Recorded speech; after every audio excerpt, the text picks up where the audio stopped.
शिक्षक अभ्यर्थियों के साथ जो आज बर्बरतापूर्ण इन्होंने एक ये ट्रेलर दिखाया है, उस ट्रेलर को देख करके हम लोग डर जाएंगे? बिल्कुल नहीं डरेंगे। 11 जुलाई नोट कर लीजिए, सरकार इतनी डरी हुई है कि अभी तक हम लोगों को परमिशन इन्होंने नहीं दिया। ये लोग कहते हैं कि लोकतंत्र बचाने की लड़ाई है, जो डेमोक्रेसी बचाने की लड़ाई है, जो संविधान बचाने की लड़ाई है, उस संविधान और डेमोक्रेसी को तो ये लोग कुचल रहे हैं। जिस प्रकार का बल प्रयोग किया है वो तानाशाही है, हिटलरशाही है और लोकतंत्र के लिए एक बहुत बड़े खतरे की घंटी है। लोकतंत्र में जो खतरा है वो किसी बाहरी एजेंट से नहीं है या बाहरी दबाव से नहीं है, बल्कि इन नेताओं के इस तानाशाहीपूर्ण व्यवहार से ही। और ये लोग हमेशा सबको डराते रहे। जो कार्रवाई आप कर भी रहे हैं वो अपने आप में ही संविधान के खिलाफ है। उस पर से पत्र निकाल करके डराते हैं और अगर सोमवार तक परमिशन नहीं मिला तो हम हाई कोर्ट में PIL फाइल करके परमिशन लेंगे। लेकिन 11 जुलाई को विशाल प्रदर्शन शिक्षकों का होगा और वो हुजूम जो शिक्षकों का पटना में उमड़ेगा, उसमें हम अपने शिक्षक अभ्यर्थी भाइयों से भी अपील करते हैं वो भी हमारा साथ दें। हम उनके सभी मांगों के लिए, जिसमें प्रमुख तौर पर ये डोमिसाइल नीति लागू करने की जो बात है, इसको भी शामिल करेंगे और हम लोग मिल करके लड़ाई लड़ेंगे। नियमावली को लाने में और इस बहाली को शुरू करने में संवैधानिक प्रक्रियाओं और माननीय उच्च न्यायालय के आदेशों की अवहेलना की गई है। इसलिए हमें पूरी उम्मीद है कि उस दिन बहाली पर स्टे लगेगा और स्टे लग भी जाता है, फिर भी उसके बावजूद भी हमारा आंदोलन यथावत रहेगा। माध्यमिक शिक्षा निदेशक और प्राथमिक शिक्षा निदेशक दोनों ने प्रेम पत्र जारी किया। शिक्षकों के नाम प्रेम पत्र इनका है कि अगर कोई भी आंदोलन करेंगे इनके विरुद्ध कार्रवाई की जाएगी। जितने भी माननीय विधायक, मंत्री, MLC सुन रहे हैं, देख रहे हैं, वो भी कान खोल कर सुन लें तो उनके आवाज़ का भी घेराव होगा। उनको घर से निकलने नहीं दिया जाएगा। 11 और 12 को वो लोग अपने आवाज से निकल के विधानमंडल नहीं जा सकेंगे। नमस्कार, आप देख रहे हैं द बिहार टॉप। मैं हूं आदेशपुरी। बिहार में नई शिक्षक नियमावली आई और उसके बाद से विवाद बढ़ते ही जा रहा है। आपको बता दें कि पिछले 15 दिनों में 9 बार संशोधन किए जा चुके हैं नियमावली में और आज पटना की सड़कों पर शिक्षक अभ्यर्थियों के द्वारा प्रदर्शन किया गया डोमिसाइल नीति को लेकर। बिहार सरकार के द्वारा डोमिसाइल जो है वो हटा दिया गया है। सभी राज्य के लोग इस परीक्षा में शामिल हो सकते हैं। हमारे साथ हैं TET शिक्षक संघ के प्रदेश अध्यक्ष अमित विक्रम जी। इनसे हम बात करेंगे। इन लोगों ने भी 11 जुलाई को आंदोलन की बातें कही हैं और आपको बता दें कि मानसून सत्र की शुरुआत 10 जुलाई से होने वाली है। सबसे पहले अमित विक्रम जी, आज तो आप देखें आंदोलन को छात्रों ने किया, पुलिस ने उनको सभी को हटा दिया। आप लोग का 11 तारीख को है, क्या लगता है? देखिए, आज जो हमारे शिक्षक अभ्यर्थियों के साथ हुआ बहुत ही दुर्भाग्यपूर्ण और निंदनीय है। मैं स्वयं गांधी मैदान से उनके साथ था, जुलूस में जो मार्च उन्होंने निकाला था, और जिस तरीके से पहले बिस्कोमान भवन के सामने JP गोलंबर के पास लाठीचार्ज हुआ, बहुत ही बेतरतीब ढंग से जो महिला अभ्यर्थी आई थी, जो बेचारे शिक्षक लोग पिछले कई सालों से आंदोलनरत थे कि बहाली शुरू हो, उन पर जो लाठीचार्ज किया गया वो अपने आप में देख करके त्रासदीपूर्ण लग रहा था। और उसके बाद जब वहाँ से छिटक करके भागे वो लोग और कुछ अभ्यर्थी जो स्टेशन से चले ही थे उनको डाकबंगला चौराहे पर रोक दिया गया था, तो ये लोग भी वहीं पहुँच गए और वहाँ पे पुनः पुलिस के साथ इन लोगों का जो एक कहिए कि भिड़ंत हुआ, वो अपने आप में बिहार में जो तानाशाही है, जो रवैया है सरकार का कि हम किसी भी प्रदर्शनकारी से कोई बात ही नहीं करेंगे, चाहे वो शिक्षक हों, शिक्षक अभ्यर्थी हों, चाहे अन्य एग्ज़ाम के भी जो अभ्यर्थी होते हैं, सरकार का तानाशाहीपूर्ण रवैया है कि हम बात नहीं करेंगे, हम संवाद नहीं करेंगे, हम आपकी बात नहीं सुनेंगे। जो ये लोग कहते हैं कि लोकतंत्र बचाने की लड़ाई है, जो डेमोक्रेसी बचाने की लड़ाई है, जो संविधान बचाने की लड़ाई है, उस संविधान और डेमोक्रेसी को तो ये लोग कुचल रहे हैं। इन लोगों को अपने राज्य के, अपने युवाओं की जो समस्याएं हैं उनको सुनने का वक्त नहीं है। और जब ये लोग शिक्षक अभ्यर्थी लोग एक जुलूस बना करके एक मार्च के तौर पर राजभवन जाना चाह रहे थे, राज्यपाल से मिलना चाह रहे थे, उसको भी रोकने के लिए इन्होंने जिस प्रकार का बल प्रयोग किया है वो तानाशाही है, हिटलरशाही है और लोकतंत्र के लिए एक बहुत बड़े खतरे की घंटी है। लोकतंत्र में जो खतरा है वो किसी बाहरी एजेंट से नहीं है या बाहरी दबाव से नहीं है, बल्कि इन नेताओं के इस तानाशाहीपूर्ण व्यवहार से ही है। और ये लोग हमेशा सबको डराते रहे। हम शिक्षकों के आंदोलन को भी हमेशा इन्होंने डराने, धमकाने और कुचलने का प्रयास किया है। आपने देखा होगा कि माध्यमिक शिक्षा निदेशक और प्राथमिक शिक्षा निदेशक दोनों ने प्रेम पत्र जारी किया। शिक्षकों के नाम प्रेम पत्र इनका है कि अगर कोई भी आंदोलन करेंगे तो इनके विरुद्ध कार्रवाई की जाएगी, विधि सम्मत कार्रवाई की जाएगी, जो आचरण है उसके खिलाफ आचरण पाया जाएगा तो कार्रवाई की जाएगी, आचरण संहिता के खिलाफ।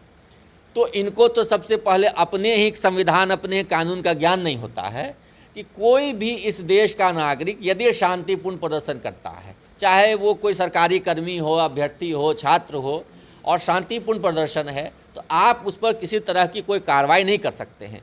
जो कार्रवाई आप कर भी रहे हैं वो अपने आप में ही संविधान के खिलाफ है। उस पर से पत्र निकाल करके डराते हैं कि इन पर कार्रवाई किया जाए, चिन्हित किया जाए। क्या सोचते हैं वो, हम लोग डर जाएंगे? शिक्षक अभ्यर्थियों के साथ जो आज बर्बरतापूर्ण इन्होंने एक ये ट्रेलर दिखाया है, उस ट्रेलर को देख करके हम लोग डर जाएंगे? बिल्कुल नहीं डरेंगे। 11 जुलाई नोट कर लीजिए, सरकार इतनी डरी हुई है कि अभी तक हम लोगों को परमिशन इन्होंने नहीं दिया है, परमिशन देने से डर रही है। और अगर सोमवार तक परमिशन नहीं मिला तो हम हाई कोर्ट में PIL फाइल करके परमिशन लेंगे। लेकिन 11 जुलाई को विशाल प्रदर्शन शिक्षकों का होगा और वो हुजूम जो शिक्षकों का पटना में उमड़ेगा, उसमें हम अपने शिक्षक अभ्यर्थी भाइयों से भी अपील करते हैं वो भी हमारा साथ दें। हम उनके सभी मांगों के लिए, जिसमें प्रमुख तौर पर ये डोमिसाइल नीति लागू करने की जो बात है, इसको भी शामिल करेंगे और हम लोग मिल करके लड़ाई लड़ेंगे। हाई कोर्ट की बात की है, हाई कोर्ट में भी सुनवाई 4 तारीख को होने वाली है, क्या उसका अपडेट है कुछ?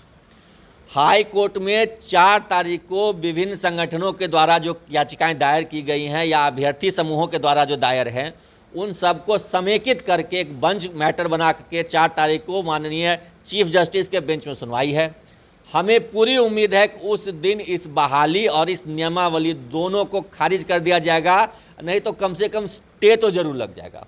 क्योंकि इस नियमावली को लाने में और इस बहाली को शुरू करने में संवैधानिक प्रक्रियाओं और माननीय उच्च न्यायालय के आदेशों की अवहेलना की गई है। इसलिए हमें पूरी उम्मीद है कि उस दिन बहाली पर स्टे लगेगा, और स्टे लग भी जाता है फिर भी उसके बावजूद भी हमारा आंदोलन यथावत रहेगा। क्योंकि हमारा आंदोलन जो है इस नियमावली के खिलाफ ना होकर के राज्यकर्मी और समान वेतन के लिए है। ये नियमावली का हम विरोध क्यों कर रहे हैं? विरोध सिर्फ इसलिए कर रहे हैं कि इसमें हम शिक्षकों को राज्यकर्मी का दर्जा स्वतः नहीं दिया जा रहा है, समान काम समान वेतन नहीं दिया जा रहा है। एक चाइनीज़, भूटानीज या नेपालीज जो भी कह लिए नेपाली वेतनमान दिया जा रहा है, 25,000 का बेसिक पे है, उसका इंक्रीमेंट का कोई चार्ट नहीं है, उसका लेवल और इंडेक्स का कुछ पता नहीं है। तो इसके खिलाफ हम लोग हैं और राज्यकर्मी और समान काम समान वेतन के लिए हमारी लड़ाई को हम लोग 11 जुलाई को पटना में बिगुल फूंक देंगे। और साथ ही साथ जितने भी माननीय विधायक, मंत्री, MLC सुन रहे हैं, देख रहे हैं, वो भी कान खोल के सुन लें कि उनके आवाज़ का भी घेराव होगा।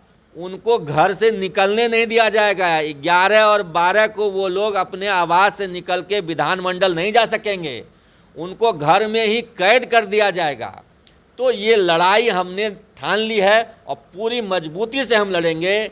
कोर्ट पे भी हमें पूरा भरोसा है कि कोर्ट इस नियमावली को रद्द करेगी, नहीं तो कम से कम स्टे तो अवश्य ही 4 तारीख को लग जाएगा। और जो भी उसका निर्णय आता है उसके बावजूद हमारा आंदोलन यथावत रहेगा। शिक्षा मंत्री बयान देते हैं कि बिहार के युवाओं में शिक्षक बनने की योग्यता नहीं है, क्या कहना है इसको लेकर? आप लोग भी इतने दिनों से पढ़ा रहे हैं, क्या 17-18 साल में नीतीश कुमार ने शिक्षा का वो स्तर कर दिया है कि पढ़ाने के लिए उन्हें युवा नहीं मिल रहे हैं? देखिए, मंत्री जी जिस थाली में खाते हैं उसी थाली में छेद करते हैं। बिहार की इस पावन भूमि, बिहार की इस ज्ञान की धरती ने उनको पाल पोस करके, पढ़ा लिखा करके इतना बड़ा बनाया, इस लायक बनाया कि वो आज मंत्री बने हैं। उसी बिहार की भूमि का वो अपमान कर रहे हैं। यह हमारी मातृभूमि का अपमान है, हमारे युवाओं का अपमान है। और सबसे बड़ी बात तो उन्हें सोचना चाहिए कि आज जो युवा 30-32 साल की उम्र के हुए हैं, वो उसी शासनकाल में उन्होंने अपनी प्राथमिक शिक्षा और स्कूली शिक्षा ग्रहण की है जिस काल में उनका दल सत्ता में था, 90 से 2005 के बीच में। आज उसी शासनकाल में पैदा हुए बच्चों को, अभ्यर्थियों को वो अयोग्य कह रहे हैं। इसका मतलब है आप अपनी गलती को स्वीकारते हैं कि उस समय आपने जो शिक्षा व्यवस्था बनाई थी, जो लागू करके रखी थी, वो दोषपूर्ण थी। तो ये उसी थाली में खाते हैं, उसी थाली में छेद करते हैं। ये अपनी मातृभूमि का सम्मान नहीं करते हैं। ये शिक्षा मंत्री बनने के लायक ही नहीं है। इनमें स्वयं योग्यता नहीं है कि शिक्षा मंत्री क्या ये किसी विभाग के मंत्री बने। विधायक तो ये माननीय लालू जी के क्या आशीर्वाद से बन जाते हैं। इनका अपना तो कोई वजूद नहीं, कोई हैसियत नहीं। 5000 वोट निर्दलीय ला नहीं सकते हैं। एक बार शायद इन्होंने प्रयास भी किया था, धूल चाट गए थे ये। तो माननीय लालू जी के आशीर्वाद से ये बने हैं मंत्री, तो उनसे उम्मीद है कि कम से कम लालू जी की गरिमा का, इज्जत का ख्याल रखें, उसको मिट्टी पलीद ना करें। और ये जो अभद्र बात यो कहते हैं, बिल्कुल अभद्र बयान देते रहते हैं, इस पर लगाम लगाएं, नहीं तो बिहार का जो युवा है उनको कहीं बाहर चैन से घूमने नहीं देगा। उनके विधायक आवास पे भी गया था, जो उनको आवास मिला हुआ है, लेकिन वो घर से नहीं निकले और उनको क्षेत्र में भी नहीं निकलने देंगे युवा। जिस तरीके से वो बिहारी प्रतिभा, बिहारी मेधा और बिहार की भूमि का अपमान करते हैं, अपनी मातृभूमि का अपमान करते हैं, वो असहनीय है। और हम सभी बिहारियों के लिए, चाहे शिक्षक हों, शिक्षक अभ्यर्थी हों, आम जन हो, सबके लिए यह पीड़ादायक है, कष्टदायक है। कोई भी बिहारी अपनी मातृभूमि का अपमान नहीं सह सकता है। तो आपको बता दें कि 11 तारीख को शिक्षकों का धरना प्रदर्शन है और इनका साफ कहना है कि जितने भी विधायक हैं, एमएलसी हैं, मंत्री हैं, उनको घरों में कैद किया जाएगा, ताकि जो नई शिक्षक नियमावली के तहत राज्यकर्मी का दर्जा लेने के लिए जो शर्तें रखी गई है, उसका नियोजित शिक्षक संघ जो है वो विरोध कर रहा है। तो देखिए क्या होता है आगे। लेकिन आपको बता दें कि बिहार में जो शिक्षक भर्ती जो है वो काफ़ी विवादित विषय बन चुका है। तो फिलहाल इस वीडियो में इतना ही। वीडियो पसंद आया लाइक शेयर करें। हमारे चैनल द बिहार टॉप को सब्सक्राइब जरूर कर लें। धन्यवाद।